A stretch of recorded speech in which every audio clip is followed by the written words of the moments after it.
Coucou les Sagittaires, j'espère que vous allez bien. Si vous êtes signe solaire, ascendant ou signe lunaire, cette guidance va peut-être résonner pour vous.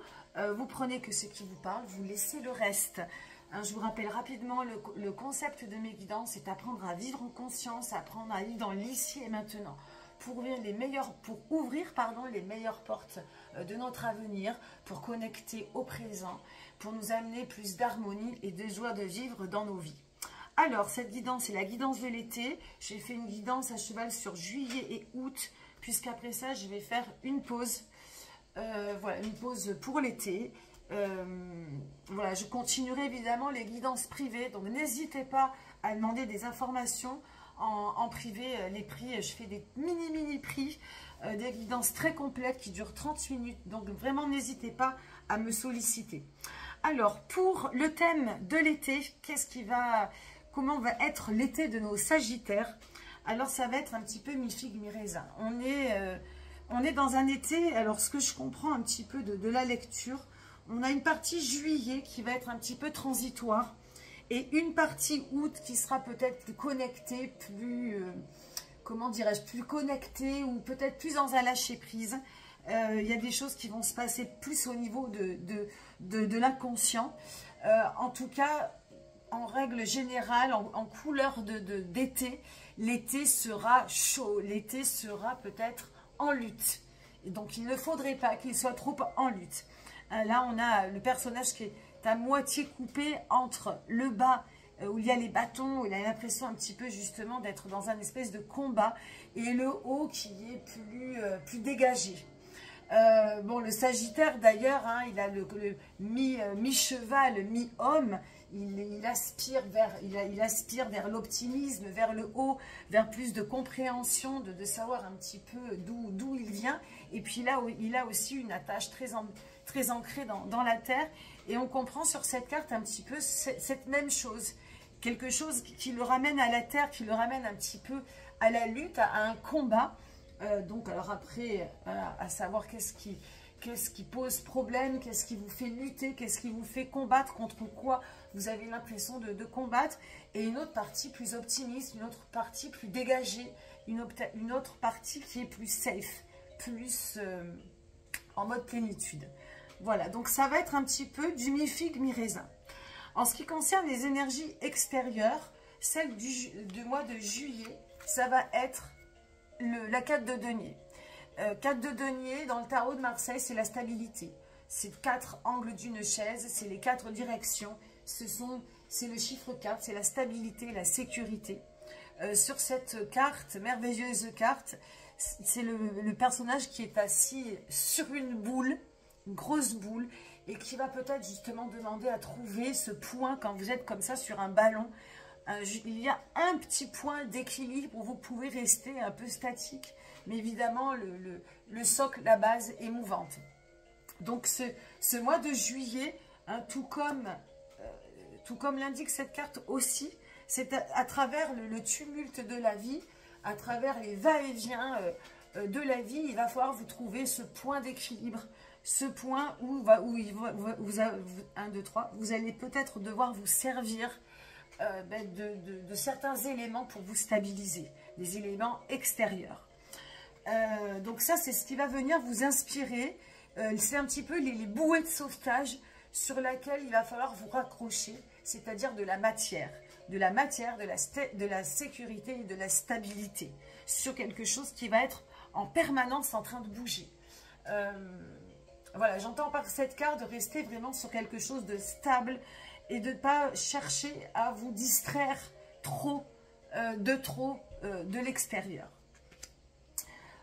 Toujours pour le mois de juillet, l'énergie intérieure, ça va être la 10 d'épée. 10 d'épée, donc, le 10, c'est les transitions et c'est des fins. Le 10 d'épée, là, c'est une certaine mort. On a quelque chose qui prend fin dans le mental, quelque chose où il ne va pas falloir revenir. C'est une fin, c'est une mort en soi, une mort évidemment symbolique, la mort de certaines idées, la mort de certaines conceptions, de certains concepts, de certaines manières de raisonner peut-être, qui vous appartient peut-être en vous, peut-être à l'extérieur de vous, mais c'est quelque chose qui prend fin.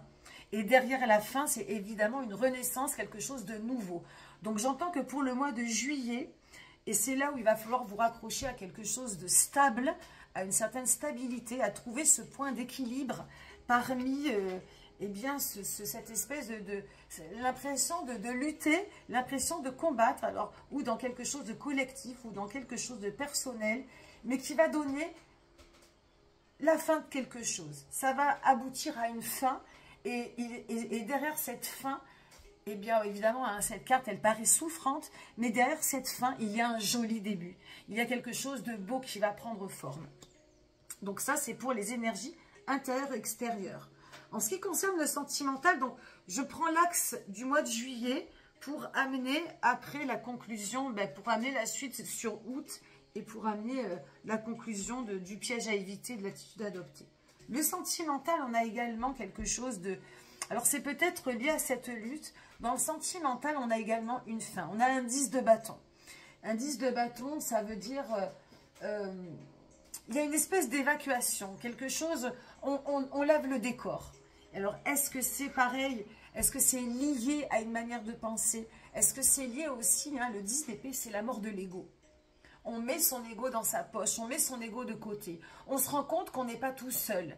Alors qu'il y a l'autre, qu'il y a les autres, peu importe le schéma de vos vies, hein, tous les Sagittaires qui vont m'écouter ont des vies différentes, mais il y a quelque chose qui prend forme. Rien ne sera plus pareil, on ne réfléchira plus de la même manière, et on doit mettre peut-être un petit peu l'ego dans sa poche. Et dans la vie sentimentale, il y a quelque chose aussi qui prend... alors, ça peut être l'ego, là, c'est vraiment... Je lève le décor, j'enlève le décor. Je vais planter autre chose. Alors, dans la vie sentimentale, évidemment, j'entends la manière que vous avez de vivre dans votre couple, si vous êtes en couple, la manière d'aimer vos amis, la manière de vous aimer à vous, les manières de communiquer également avec votre famille. Et il y a aussi quelque chose là qui est en train de transiter. On ne va peut-être plus aimer de la même manière que l'on a aimé auparavant. Ou peut-être que cela ne fonctionne plus. Donc, on se rend compte que, voilà, alors c'est peut-être quelque chose de très positif, hein, mais il y a une fin en soi qui va venir déboucher sur quelque chose de nouveau. Hein, donc, dans son corps, dans sa tête, dans son esprit, les bâtons, c'est la vitalité, l'instinctivité, la sexualité, la créativité. Donc, j'entends dans la vie sentimentale, c'est ce qui donne l'espoir d'aimer, c'est ce qui fait battre le cœur, mais dans son corps, vous voyez. On a vraiment, le bâton, il vient donner l'énergie entre le cœur, le corps, la tête. Il vient relier ces trois énergies-là. Hein. Donc là, il y a peut-être aussi, c'est aussi une histoire d'ego, et il y a peut-être à entendre une autre manière de fonctionner pour aimer. Dans la vie matérielle, on a alors quelque chose d'assez aligné.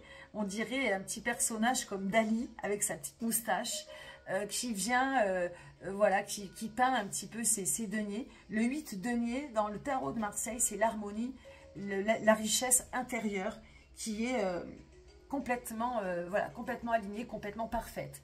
Et en fait, on se rend compte dans le 8 qu'on a acquis tout ce qu'il nous fallait dans la matière, dans le tangible. On possède tout ce dont on a besoin. On a de l'équilibre parfait. Et en fait, c'est par ce niveau-là, par cette étape de vie, qu'on est en train de se rendre compte que, voilà, que le matériel ne suffit plus, ou que l'on est en train de transformer le matériel en esprit. Et que la richesse, ce n'est pas d'avoir une belle voiture, une belle maison, de posséder. C'est l'énergie qu'on va en retirer. C'est l'amour. Voilà, c'est les moments que l'on vit. Et alors, évidemment, donc, dans cette vie matérielle, c'est où on se rend compte qu'on a atteint l'équilibre parfait, où on se rend compte eh bien, qu'on a un déséquilibre par rapport à ça. Alors, ou qu'il nous manque quelque chose, ou qu'on met justement, qu'on valorise trop le matériel, au détriment d'autres sentiments, comme l'amour, les moments que l'on passe, la communication, etc., etc. Donc là, il y a une espèce... Alors, on n'en est pas à l'heure du bilan, mais il y a, voilà, dans le mois de juillet, dans le matériel, que ce soit dans le professionnel, ou quelque chose qui est complètement aligné. Et on se rend compte de tout ce que l'on possède et ça nous suffit à être heureux, ou au contraire, on se rend compte qu'il manque quelque chose, ou qu'on a un déséquilibre entre le tangible, la matière. Voilà, on met trop d'importance sur la matière et pas assez sur le reste. Hein, donc voilà, à observer pour vous pour le mois de juillet. En ce qui concerne le mois d'août, en énergie extérieure, on a la grande prêtresse. C'est-à-dire qu'il n'y a pas de date évidemment prédéfinie, mais tout ce qui va se passer, cette espèce de lutte, cette espèce de combat qui peut aboutir à quelque chose qui va vous réussir. Le but de ces cartes, le but de cette guidance est de vous faire prendre conscience de justement, si ça vous parle, évidemment, si ça résonne, de ce qu'il va falloir transformer. Et le mois de juillet, il va être transformateur pour justement arriver à quelque chose de doux, de serein, à quelque chose de fluide. Donc si vous vous sentez dans une lutte, il va falloir qu'au contraire, vous sortiez de cette lutte. Donc de l'énergie du cadre de données, de cette espèce de point d'équilibre à trouver pour vous stabiliser, il va falloir, transiter vers la grande prêtresse. Le mois d'août, il va être un peu plus en lâcher prise, un peu plus connecté dans une spiritualité, j'ai envie de dire, entre guillemets spirituelle. Hein. Le mois d'août, c'est les vacances. Même si vous travaillez, on est dans quelque chose de chaud. Hein. On est dans l'énergie du lion, l'énergie de la créativité, de l'amour, de l'amour des autres, de soi et des autres. Hein. On a envie de briller, on a envie d'aimer, on a envie de s'amuser. Et cette grande prêtresse, elle va peut-être aider à sortir de cette lutte, à sortir du combat, à sortir et à aller vous connecter vers ce que vous savez faire le mieux. C'est votre optimisme, votre quête et votre curiosité. Donc cette grande prêtresse, elle parle aussi d'un certain repli. Donc attention à peut-être pas trop vous replier, mais c'est plus de vous élever. Pardon, j'arrête pas de monter les cartes. C'est vraiment il y a quelque chose qui va venir vous élever, il y a quelque chose qui va venir vous sortir du game et vous sortir de cette lutte, et c'est plutôt positif. Hein. Donc, grande prêtresse, il y a l'étude, il y a le repli, il y a la spiritualité. Qu'est-ce que je peux dire? Il y a la projection de nouveaux projets, etc.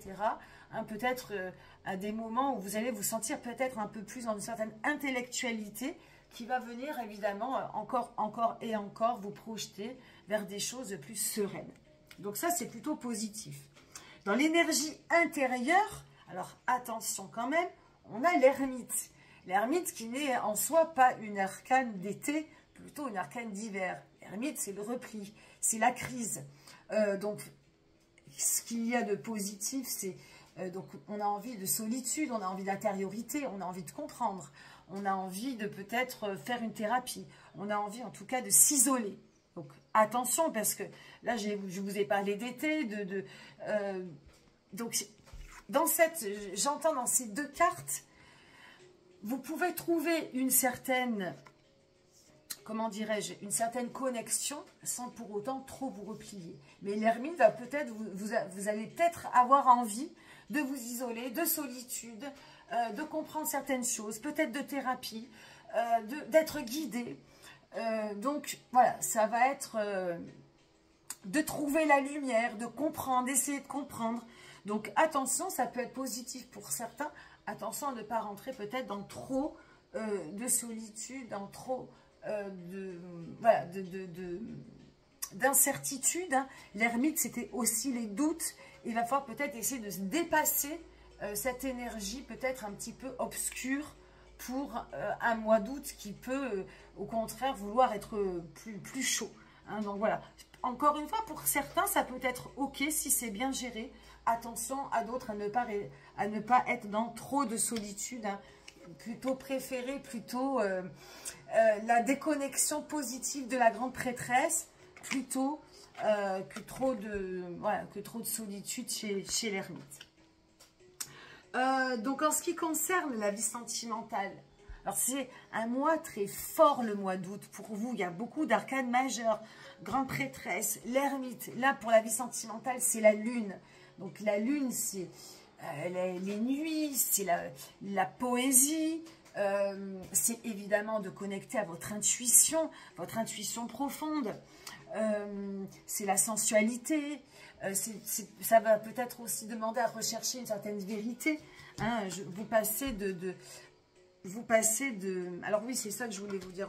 Là, j'ai pas fait la transition. Hein, cette envie de vous isoler, elle est due à cette mort de l'ego, à quelque chose qui prend fin au mois de juillet, et vous allez avoir besoin peut-être d'accuser le coup. Hein. Mais encore une fois, il faut y voir derrière ça quelque chose de ultra positif. Hein, l'ermite, il vient éclairer de sa lanterne, il vient éclairer la vérité sur cette nouvelle compréhension. Donc, il faut vraiment, évidemment, prendre ça comme quelque chose de symbolique, quelque chose de lumineux, quelque chose de grand qui va venir vous faire comprendre des choses. Et évidemment, tout ça en mode léger, légèreté, etc. Hein. Donc, je trouve que c'est plutôt positif. Et pour le sentimental, c'est pareil. On change de décor. On a compris au mois de juillet qu'il y avait des choses à changer. Mais c'est OK. Et pour le mois d'août, il y a cette espèce de lune qui vient, voilà, qui vient connecter à notre intuition, à votre intuition, à plus d'intuition, plus de sensualité. On est dans quelque chose de réceptif. Attention, évidemment, toujours pareil, hein, à ne pas sombrer dans quelque chose de déprimant. Hein, on est dans un mois d'août, quelque chose qui est fait pour briller, qui est fait pour communiquer. Donc cette carte, il faut l'utiliser, la vie sentimentale, il faut l'utiliser pour justement communiquer, pour faire sortir vos rêves les plus fous, pour connecter à l'espoir, aux rêves, à la poésie, à la divinité. J'entends vraiment quelque chose d'assez spirituel pour le mois d'août. Et quand je parle de spiritualité, à adapter. Il faut vraiment le prendre à bon escient. Si vous prenez les énergies à bon escient, ça va être un mois ultra connecté. Vous allez être très très connecté. Il ne faut juste pas sombrer dans quelque chose d'un peu trop sombre, un peu trop isolé. Hein. Et donc dans cette vie sentimentale, il y a vraiment beaucoup d'émotivité, beaucoup de sensibilité, toujours pareil. Communiquez-la. Utilisez votre intuition, utilisez votre féminité, même si vous êtes un homme, n'ayez pas peur de montrer cette féminité, cette sensibilité, mais ne pas plonger dans le trop plein, hein, le trop sensible, le trop émotif, voilà, qui peut vous emmener peut-être à trop de paranoïa, des choses à des sentiments un petit peu plus, hein, qui seraient dus à trop de solitude. Hein. Attention à ça. Dans la vie matérielle, du coup, eh bien, on sort de quelque chose d'assez aligné, ou bien vous avez compris qu'il manquait quelque chose, ou que vous étiez trop dans la matière. Et pour le mois d'août, on est dans le mental de quelque chose d'assez serein. Si vous sortez de cette étape matérielle où vous avez compris des choses, de ce qui vous faisait du bien et pas du bien, si vous avez pu trouver cet équilibre de richesse intérieure, eh bien le mois d'août sera complètement serein. Un mois d'août, voilà, un mental fort, un mental qui sait où il va, serein, qui voit long sur le long terme, optimiste comme vous savez l'être aussi.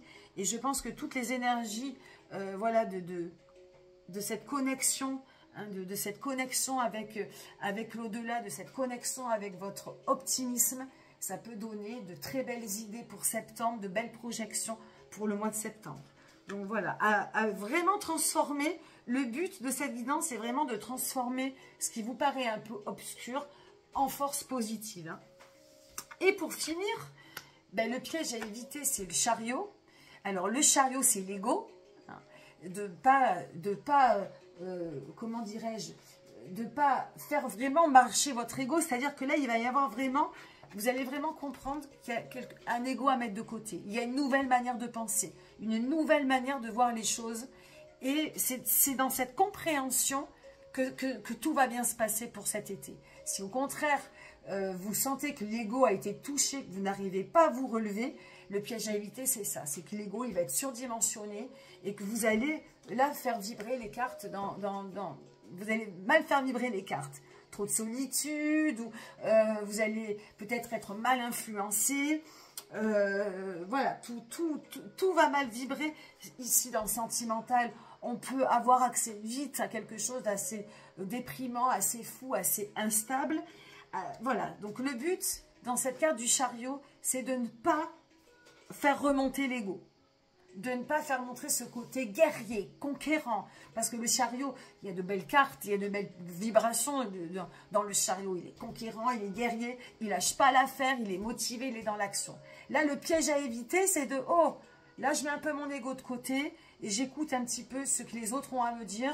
J'écoute, j'entends qu'il ne faut pas être dans la lutte, qu'il faut être dans quelque chose d'assez optimiste, qu'il faut que j'écoute mon intuition, que je trouve de la stabilité, que je change de manière de relationnel, voilà, de mettre, voilà, il y a vraiment, tout est autour de cet ego et il va falloir le mettre un petit peu de côté pour cet été. Et l'attitude à adopter, eh bien, c'est l'8 d'épée. Et on est encore dans l'ego. Le 8 d'épée, c'est la vacuité, c'est la non-pensée. C'est de ne pas justement s'attacher à ce mental, à cet ego. Donc là, tout est lié. Et tout ça, pourquoi? Pour éviter la lutte. Parce qu'il y a une partie de vous qui a envie de lutter, qui a envie d'aller au combat, qui a envie d'affronter. Et vous voyez un petit peu même comment ça se passe actuellement, même dans le collectif. On ne nous demande pas d'être dans la lutte, on nous demande d'être dans autre chose. De plus serein, de plus fluide. Et de ne pas justement écouter notre ego. Il y a plus à écouter le collectif, à écouter ce que les autres ont à dire, à ne pas se laisser non plus polluer. Hein. On parle de pollution extérieure, de pollution intérieure. Là, en fait, elle a les yeux bandés, elle a des épées qui lui barrent la route, mais elle va trouver le chemin pour passer. Et elle va le trouver les mains dans le dos, les sens complètement coupés, parce que par son intuition, elle va trouver le chemin. Vous allez le trouver, le chemin. Le chemin de la paix, le chemin de l'amour, en mettant votre ego de côté, en mettant tout ce qui vous fait lutter, tout ce qui vous rend en colère de côté. Il est là le message. Et l'été sera nickel. Voilà ce que je peux vous dire, mes amis Sagittaires, pour votre guidance. Donc l'été s'annonce, voilà, l'été s'annonce transformateur. Il y a vraiment un passage de juillet à août à comprendre. Et si vous le faites en âme et conscience, donc évidemment, pour celles et ceux à qui ça parle, hein, ça ne parlera peut-être pas à tout le monde. Donc c'est vraiment de faire attention à votre ego, à trouver vraiment ce point d'équilibre pour trouver l'harmonie. Et voilà, matcher avec votre intuition, avec vos rêves, avec la poésie de la vie.